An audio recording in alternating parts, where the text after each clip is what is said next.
সুপ্রিয় শিক্ষার্থীবৃন্দ, কেমন আছো তোমরা? আশা করি ভালো আছো।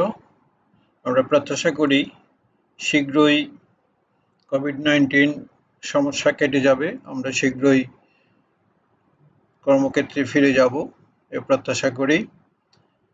আজকে অনলাইন ক্লাস পদার্থবিজ্ঞান অধ্যায় তাপগতিবিদ্যা।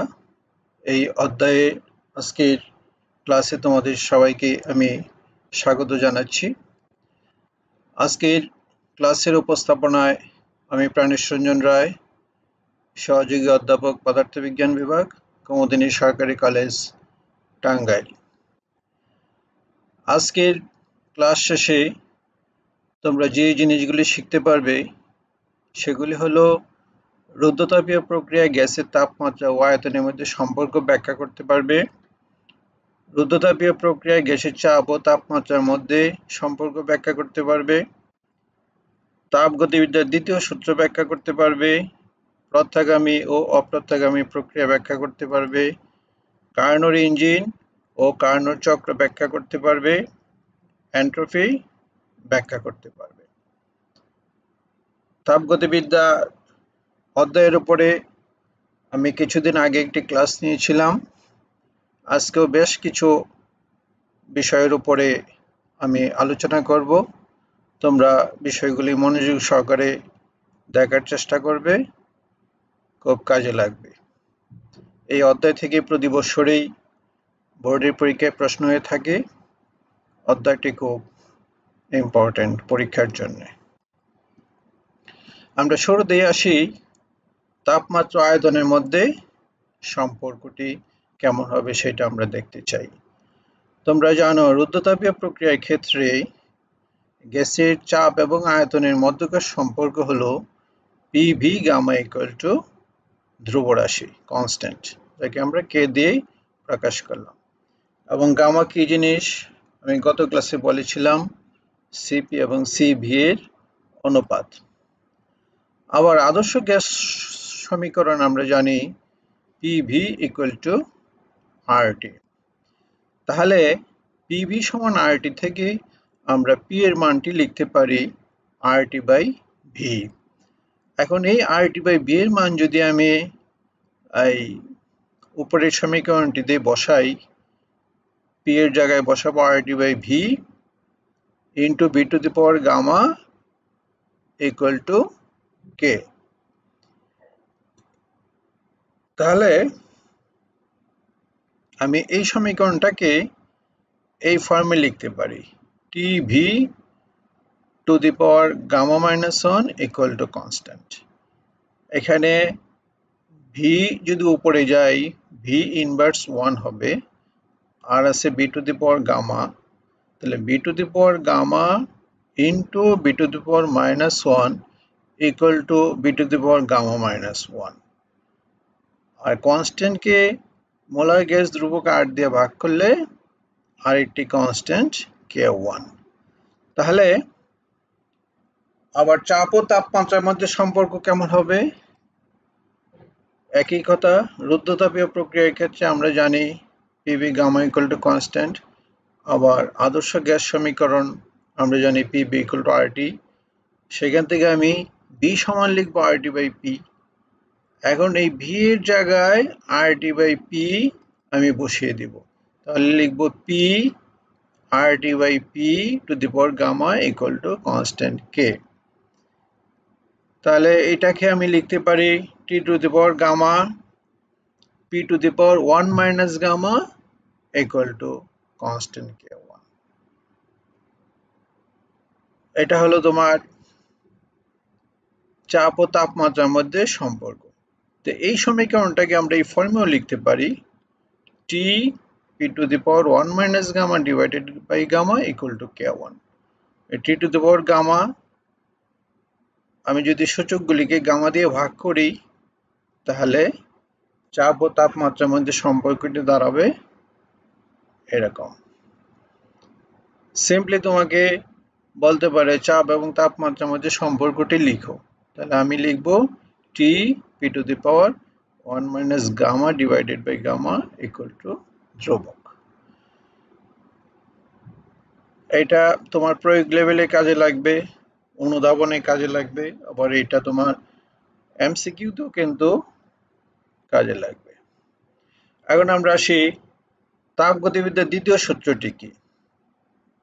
তাপগতিবিদ্যার দ্বিতীয় সূত্র সম্পর্কে বেশ কয়েকজন বিবৃতি দিয়েছেন। যেমন কার্নোর বিবৃতিটি হলো কোনো নির্দিষ্ট পরিমাণ তাপকে সম্পূর্ণরূপে কাজে রূপান্তরিত করতে পারে এমন কোনো ইঞ্জিন নির্মাণ করা সম্ভব নয়। এমন কোনো ইঞ্জিন নির্মাণ করা সম্ভব নয় যে ইঞ্জিনের পক্ষে সম্পূর্ণ তাপশক্তিকে সম্পূর্ণ কাজে রূপান্তর, মানে তাপশক্তিকে পুরাটুকুকেই কাজে রূপান্তরিত করতে পারে এমন কোনো ইঞ্জিন নির্মাণ করা সম্ভব নয়। মানে এমন কোনো ইঞ্জিন নির্মাণ করা সম্ভব নয় যার দক্ষতা 100%। নির্দিষ্ট পরিমাণ তাপশক্তিকে পুরাটুকুই কাজে রূপান্তরিত করবে এমন কোনো ইঞ্জিন নির্মাণ করা সম্ভব নয়। কার্নোর বিবৃতি তাপগতিবিদ্যার দ্বিতীয় সূত্র সম্পর্কে। আবার ক্লোসিয়াসের বিবৃতিটা এমন যে বাইরের শক্তির সাহায্য ছাড়া কোনো স্বয়ংক্রিয় যন্ত্রের পক্ষে নিম্ন তাপমাত্রায় কোনো বস্তু হতে উচ্চ তাপমাত্রায় কোনো বস্তুতে তাপের স্থানান্তর সম্ভব নয়। এর মানে আমাদের কমন সেন্স কি বলে, একটি উত্তপ্ত বস্তু থেকে ঠান্ডা বস্তুর দিকে তাপ শক্তির সঞ্চালন হবে। ঠান্ডা বস্তু থেকে কিন্তু উত্তপ্ত বস্তুতে তাপ শক্তির স্থানান্তর সম্ভব নয় নরমালি। সেই জন্য বলা হয়েছে বাইরের শক্তির সাহায্য ছাড়া। আমি বাইরের শক্তির সাহায্যে নিম্ন তাপমাত্রা থেকে উচ্চ তাপমাত্রার জায়গায় তাপ শক্তি স্থানান্তর ঘটাতে পারি, কিন্তু বাইরের শক্তির সাহায্য ছাড়া এমনটি করা সম্ভব নয়। সেটি তাপগতিবিদ্যার দ্বিতীয় সূত্র। এখন আসো প্রত্যাগামী প্রক্রিয়া বলতে আমরা কি বুঝি। আমরা দুনিয়াতে অনেক রকমের প্রক্রিয়া আমরা লক্ষ্য করি। আমরা যত রকমের প্রক্রিয়া লক্ষ্য করি না কেন মোটামুটি সবগুলি কিন্তু অপ্রত্যাগামী প্রক্রিয়া। তাহলে প্রত্যাগামী প্রক্রিয়া কি? যে প্রক্রিয়া বিপরীতমুখী হয়ে প্রত্যাবর্তন করতে পারে এবং সম্মুখবর্তী ও বিপরীতমুখী প্রক্রিয়ার প্রতি স্তরে তাপ ও কাজের ফলাফল সমান ও বিপরীতমুখী হয় তাকে প্রত্যাবর্তী প্রক্রিয়া বলে। এর মানে আমি যদি একটি উদাহরণের সাহায্যে বিষয়টি ব্যাখ্যা করতে চাই, বিষয়টা এরকম, একটা স্প্রিংকে যদি আমি টান দিয়ে লম্বা করি আবার ছেড়ে দেই, স্প্রিংটি কিন্তু আবার সাবেক অবস্থায় ফেরত যায়।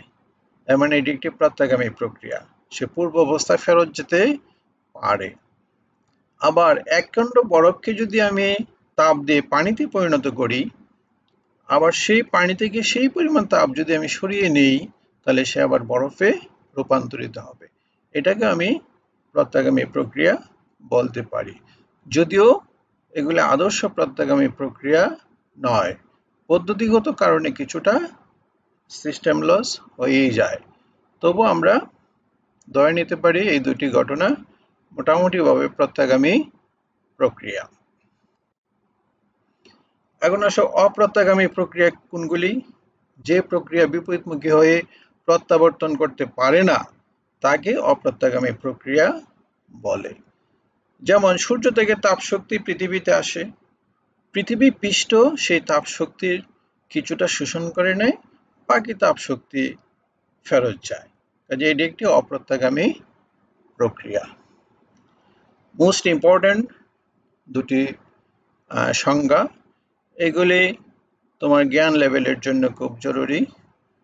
আবার উদাহরণগুলি অনুধাবনে তোমাকে জিজ্ঞাসা করা হতে পারে। এখন আসো কার্নো ইঞ্জিন বলতে আমরা কি বুঝি। তাপ শক্তিকে যান্ত্রিক শক্তিতে রূপান্তরিত করার জন্য সাদি কার্নো সকল দোষ ত্রুটি মুক্ত যে আদর্শ যন্ত্রের পরিকল্পনা করেন তাকে কার্নো ইঞ্জিন বলে। বাস্তবে কার্নো ইঞ্জিনটা তৈরি করা সম্ভবপর নয়, তবে এটি একটি সাদি কার্নো কর্তৃক কল্পিত একটি আদর্শ যন্ত্রের বর্ণনা। সেখানে মেইনলি 4টি অংশ থাকে। একটি পাচ্ছে থাকে তোমার আদর্শ গ্যাস, আরেকটা জায়গায় থাকে তোমার উৎস, অন্তরগাসন এবং তোমার তাপগ্রাহক, যেটা হলো সিঙ্ক। তাহলে কার্নো ইঞ্জিন হলো একটি আদর্শ ইঞ্জিন যার দক্ষতা বলা যেতে পারে 100%, এবং এই যন্ত্রের 4টি অংশ। একটি হবে তোমার পিস্টনযুক্ত একটি সিলিন্ডার, যেটার মধ্যে তোমার কার্যনির্বাহক বস্তু থাকবে। আরেকটি থাকবে উৎস, যার টেম্পারেচার আমরা মনে করি T1, অন্তর্গাসন, যে নাকি তাপ পরিবহনে বাধা প্রদান করবে। আরেকটি আছে তাপগ্রাহক, যার টেম্পারেচার বলবো আমরা T2। এখানে T1 অবশ্যই T2 এর চেয়ে বড় হবে।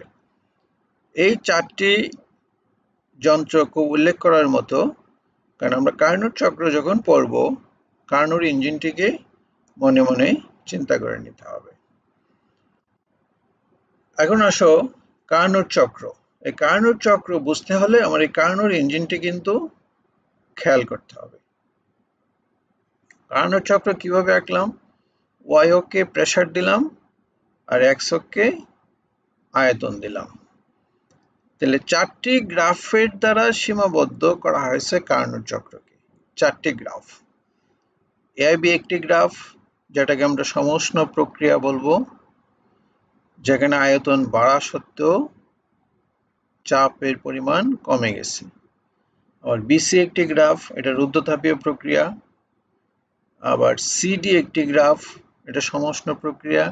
ডি একটি গ্রাফ, এটাও কিন্তু রুদ্ধতাপীয় প্রক্রিয়া। এমন 2টি সমষ্ণ প্রক্রিয়া এবং 2টি রুদ্ধতাপীয় প্রক্রিয়ার সমন্বয়েই কার্নোর চক্রটি গঠিত, বা 2টি প্রসারণ এবং 2টি সংকোচন প্রক্রিয়ার সমন্বয়ে কার্নোর চক্র গঠিত। তাহলে আমি কি বললাম?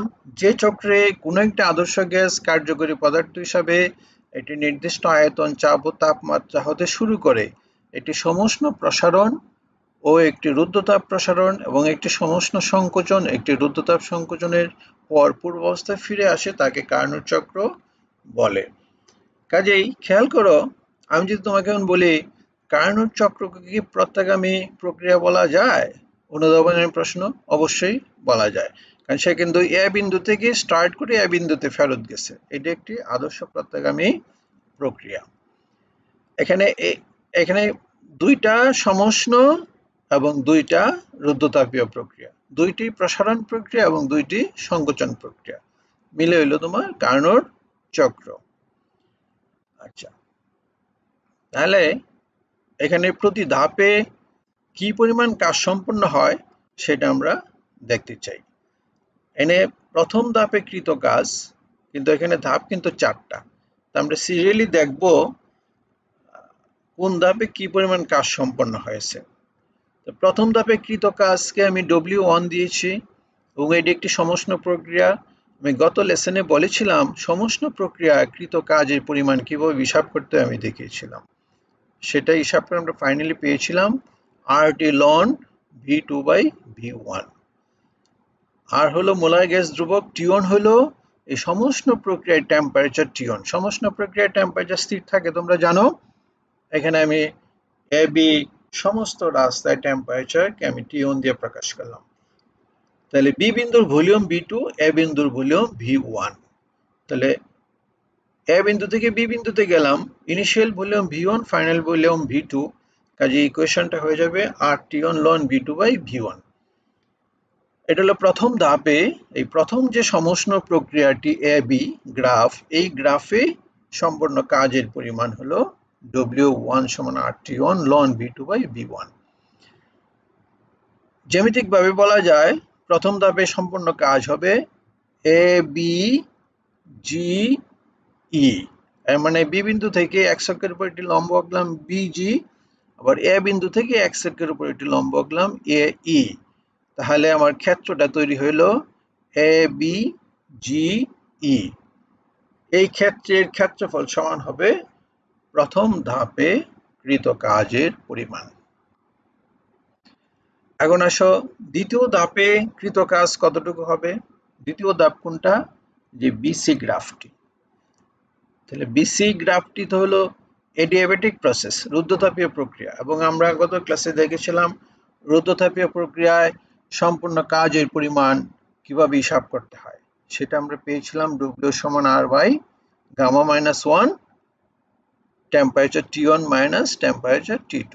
T1 টা ছিল ইনিশিয়াল টেম্পারেচার, T2 ছিল ফাইনাল টেম্পারেচার, গামা হলো CP বাই CV। এবং এই BC লাইন সি বিন্দু থেকে এক্স অক্ষের উপর CH লম্ব আঁকলাম এবং বি বিন্দু থেকে এক্স অক্ষের উপরে BG লম্ব আঁকলাম। তাহলে দ্বিতীয় গ্রাফ হলো BC, এটা একটা এডিয়াবেটিক প্রসেস বা রুদ্ধতাপীয় প্রক্রিয়া। এখানে গ্রাফ অঙ্কিত হয়েছে BC এবং এই BC রেখাটি দ্বারা সৃষ্ট ক্ষেত্র হলো BCHG। তাহলে দ্বিতীয় ধাপ কর্তৃক কৃত কাজ W2 সমান R by gamma minus 1 into T1 minus T2 বা এই BCHG ক্ষেত্রটি। খুব ভালো করে খেয়াল করতে হবে, খুবই ইম্পর্টেন্ট বিষয়, বুঝলে খুব সিম্পল। এখন আমরা দেখব তৃতীয় ধাপ। তৃতীয় ধাপ কোনটি? CD line. এটা একটি সমউষ্ণ প্রক্রিয়া বা আইসোথার্মাল প্রসেস। এটাও কিন্তু সংকোচন প্রক্রিয়া, কারণ আমি সি থেকে ডি বিন্দুতে গেলাম, আয়তন এইচ এফ পরিমাণ আয়তন কমছে। তাহলে এটা সমষ্ণ প্রক্রিয়াকৃত কাজ যে RT ln V4 by V3। এখানে একটি মাইনাস চিহ্ন ব্যবহার করা হয়েছে এই কারণে, কারণ এটা সংকোচন প্রক্রিয়া। যখন AB লাইনটাতে আমি মাইনাস দিই না, এটা ছিল প্রসারণ প্রক্রিয়া, কিন্তু CD হলো সংকোচন প্রক্রিয়া, সেই জন্য একটি মাইনাস চিহ্ন আসছে। কাজে আমি মাইনাস চিহ্নটাকে যদি সরাতে চাই, ln V4 বাই V3 এর জায়গায় আমি লিখব ln V3 বাই V4। এবং তৃতীয় ধাপে ক্ষেত্রটা কোনটা? এই যে সি থেকে আমি লম্ব আঁকছি এক্স অক্ষের উপর CH এবং ডি থেকে লম্ব আঁকলাম আমি DF। তাহলে ক্ষেত্রটি হয়ে গেল আমার CHFD। ওকে, আচ্ছা, তৃতীয় ধাপ কর্তৃক যে ক্ষেত্রটি পেয়েছি সেই ক্ষেত্রটি হলো CHFD। এখন আসলে চতুর্থ ধাপে কতটুকু কাজ হবে, এটাকে আমি W4 দিয়ে প্রকাশ করলাম। চতুর্থ ধাপটি হলো DA রেখা। DA রেখা একটি সংকোচন প্রক্রিয়া, আয়তন কমছে, চাপ বাড়ছে, কিন্তু এটি একটি রুদ্ধতাপীয় প্রক্রিয়া। সেই জন্য রুদ্ধতাপীয় প্রক্রিয়ায় কাজ হিসাব করার ফর্মুলাটি হলো R by 1 minus gamma into T1 minus T2। এখানে একটি মাইনাস চিহ্ন ব্যবহার করা হয়েছে কারণ ডি থেকে এ বিন্দুতে গেলাম, সংকোচন হয়েছে। কাজে মাইনাস চিহ্নটিকে যদি আমি অ্যাভয়েড করতে চাই, তাহলে 1 মাইনাস গামা না লিখে লিখব গামা মাইনাস 1। তাহলে আমি সমীকরণটি পাইলাম W4 এর জায়গায় R by gamma minus 1 into T1 minus T2। তাহলে ক্ষেত্রটি কি হবে? ADFE। ADFE। তাহলে মোট কাজ হবে কার্নোট চক্র দ্বারা সীমাবদ্ধ ক্ষেত্রের ক্ষেত্রফল, সেটা কত? ABCD। টোটাল কাজ হবে ABCD ক্ষেত্রের ক্ষেত্রফল। এর মানে আমি এই যে চারটা ক্ষেত্র দিয়েছি, এই চারটা ক্ষেত্রকে সাম করলে আমি ABCD পাবো। একটি ইম্পর্টেন্ট বিষয়, কার্নোট চক্র কাকে বলে, কার্নোট চক্রটি কিরকম আঁকতে এবং প্রত্যেকটা ধাপে সম্পূর্ণ কাজের পরিমাণ কত, ফর্মুলার সাহায্যে এবং ক্ষেত্রের সাহায্যে, এবং আলটিমেটলি টোটাল কাজ হবে কার্নোট চক্র দ্বারা সীমাবদ্ধ ক্ষেত্রের ক্ষেত্রফল, মানে ABCD। ওকে, খুবই ইম্পর্টেন্ট জায়গা। এখন আসো আরেকটি ইম্পর্টেন্ট টপিক, এন্ট্রপি বলতে আমরা কি বুঝি? তাপ শক্তি পাওয়ার অক্ষমতা বা অপ্রাপ্যতাকেই এন্ট্রপি বলে। কোন সিস্টেমের তাপমাত্রার সাপেক্ষে গৃহীত বা বর্জিত তাপের পরিবর্তনের হার দ্বারা এন্ট্রপি পরিমাপ করা হয়। এর মানে কোন সিস্টেম যদি টি টেম্পারেচারে ডিকিউ পরিমাণ তাপ গ্রহণ বা বর্জন করে, তাহলে সিস্টেমে এন্ট্রপির পরিবর্তন ডিএস হবে ডিকিউ বাই টি, মানে টি টেম্পারেচারে ডিকিউ পরিমাণ তাপ শক্তি সে গ্রহণ করছে বা বর্জন করেছে, তাহলে এন্ট্রপির পরিবর্তন হবে DS equal to DQ by T. তাই যদি হয় তাহলে এন্ট্রপির পরিবর্তনের একক হবে তাপ শক্তি বাই তাপমাত্রা, মানে joule by kelvin, joule per kelvin. এটা হলো এন্ট্রপির পরিবর্তনের একক। তাহলে এন্ট্রপিটা আমরা কি বুঝলাম? তাপ শক্তি পাওয়ার অক্ষমতা। সেই জন্যই বলা হয় দিনে দিনে জগতের এন্ট্রপি বৃদ্ধি পাচ্ছে।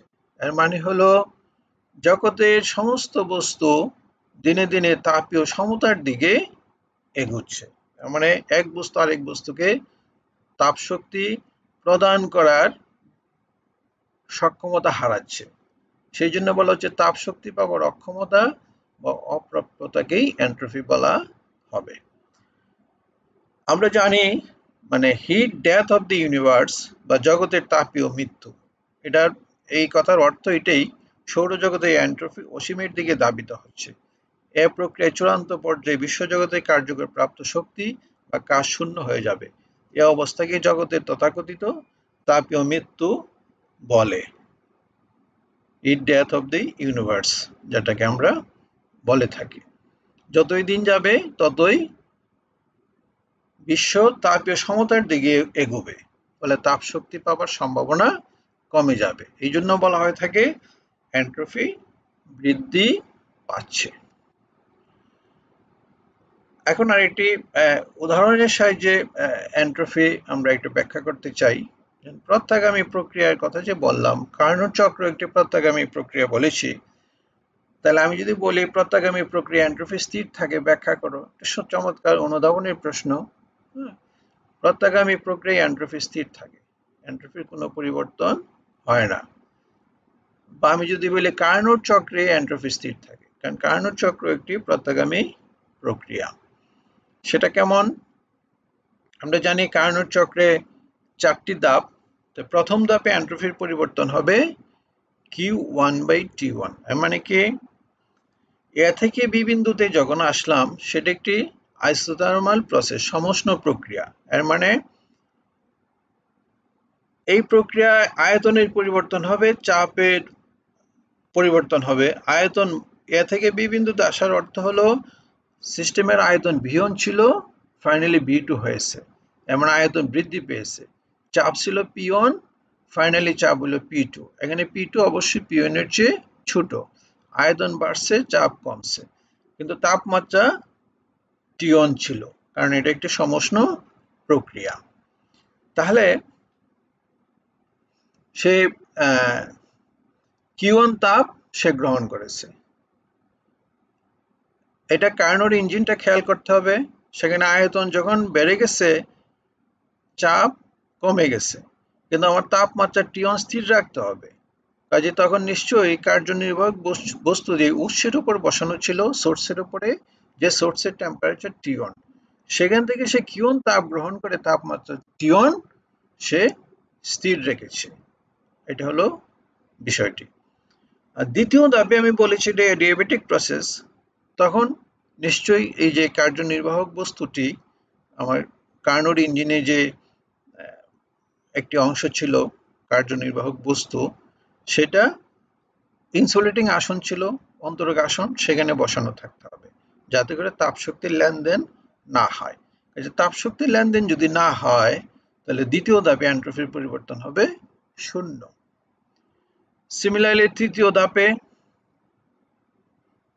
ধাপে এন্ট্রপির পরিবর্তন হবে Q2/T2, কারণ তখন কিন্তু সি থেকে ডি বিন্দুতে গেলাম, আয়তন ছিল V3, ফাইনাল আয়তন হলো V4, সি বিন্দুর প্রেসার P3, ডি বিন্দুর প্রেসার P4। এখানে P4 কিন্তু P3 এর চেয়ে বড়, যদিও আয়তন V4টা আয়তন V3 এর চেয়ে ছোট। এটি একটি সমষ্ণ প্রক্রিয়া বা সংকোচন প্রক্রিয়া। সংকোচন প্রক্রিয়া বলে আমি একটি মাইনাস চিহ্ন ব্যবহার করেছি। এই ক্ষেত্রে কি হয়, অবশ্যই তোমার কার্যনির্বাহক বস্তুটিকে সিঙ্কের উপর বসাইতে হবে, তাপ গ্রাহকের উপর বসাতে হবে। যাতে করে সে Q2 পরিমাণ তাপ ছেড়ে দিয়ে তাপমাত্রা T2 বহাল রাখিতে পারে। তাহলে তৃতীয় ধাপে এন্ট্রপির হ্রাস হবে -Q2/T2। আবার চতুর্থ ধাপ ডি থেকে এ বিন্দুতে যখন গেলাম সেটা কিন্তু একটি অ্যাডিয়াবেটিক প্রসেস। সো এখানে কোনো এন্ট্রপির পরিবর্তন হবে না, যেহেতু তাপের কোনো লেনদেন হবে না। তখন কার্যনির্বাহক বস্তুটি তোমার ইনসুলেটিং আসনের উপর, অন্তরক আসনের উপর বসানো থাকবে, ফলে তাপের লেনদেন হবে না। কাজে চতুর্থ ধাপে এন্ট্রপির পরিবর্তন 0। তাহলে এই সিস্টেমে কার্নোট চক্রে বা প্রত্যাগামী প্রক্রিয়াটিতে মোট এন্ট্রপির পরিবর্তন কত হলো? Q1/T1 plus -Q2/T2 equal to 0 লিখবো। কারণ আমরা জানি কার্নোট চক্রে Q1/Q2 ইকুয়াল টু T1/T2। কাজে আমার টোটাল এন্ট্রপির পরিবর্তন হলো Q1/T1 এবং এই যে -Q2/T2 সমষ্টি, কিন্তু এখানে মাইনাস আছে, কাজেই এই টার্ম আর এই টার্ম যেহেতু সমান, কাজেই সমান আমি 0 লিখতে পারবো। এই যে Q1/Q2 ইকুয়াল টু T1/T2 এটি কার্নোট চক্রে একটি কন্ডিশন। কারণ এই AB গ্রাফে এই সমস্ত প্রক্রিয়ায় সিস্টেম যতটুকু তাপ গ্রহণ করিবে, CD গ্রাফে সিস্টেম Q2 পরিমাণ তাপ বর্জন করিবে। এবং এই AB গ্রাফে সিস্টেমের টেম্পারেচার ছিল T1 এবং CD গ্রাফে সিস্টেমের টেম্পারেচার ছিল T2। যে গৃহীত তাপ বাই বর্জিত তাপ ইকুয়াল টু প্রথম সমষ্ণ প্রক্রিয়ার টেম্পারেচার T1 এবং তৃতীয় ধাপের যে সমষ্ণ প্রক্রিয়ার টেম্পারেচার T2, এই Q1/Q2 ইকুয়াল টু T1/T2 এই কন্ডিশন এই কার্নোট চক্রে প্রযোজ্য। ফলে মোট এন্ট্রপির পরিবর্তন পেলাম আমরা 0। এটা একটি সুন্দর অনুধাবনের প্রশ্ন যে প্রত্যাগামী প্রক্রিয়ায় কি এন্ট্রপি স্থির থাকে? স্থির থাকে। ব্যাখ্যা কি? এই কার্নোট চক্র দিয়ে আমরা এই ব্যাখ্যাটি দিতে পারি। তো আজকে এই পর্যন্তই। ধৈর্য সহকারে ভিডিওটি দেখার জন্য সকলকে অনেক অনেক ধন্যবাদ এবং কৃতজ্ঞতা।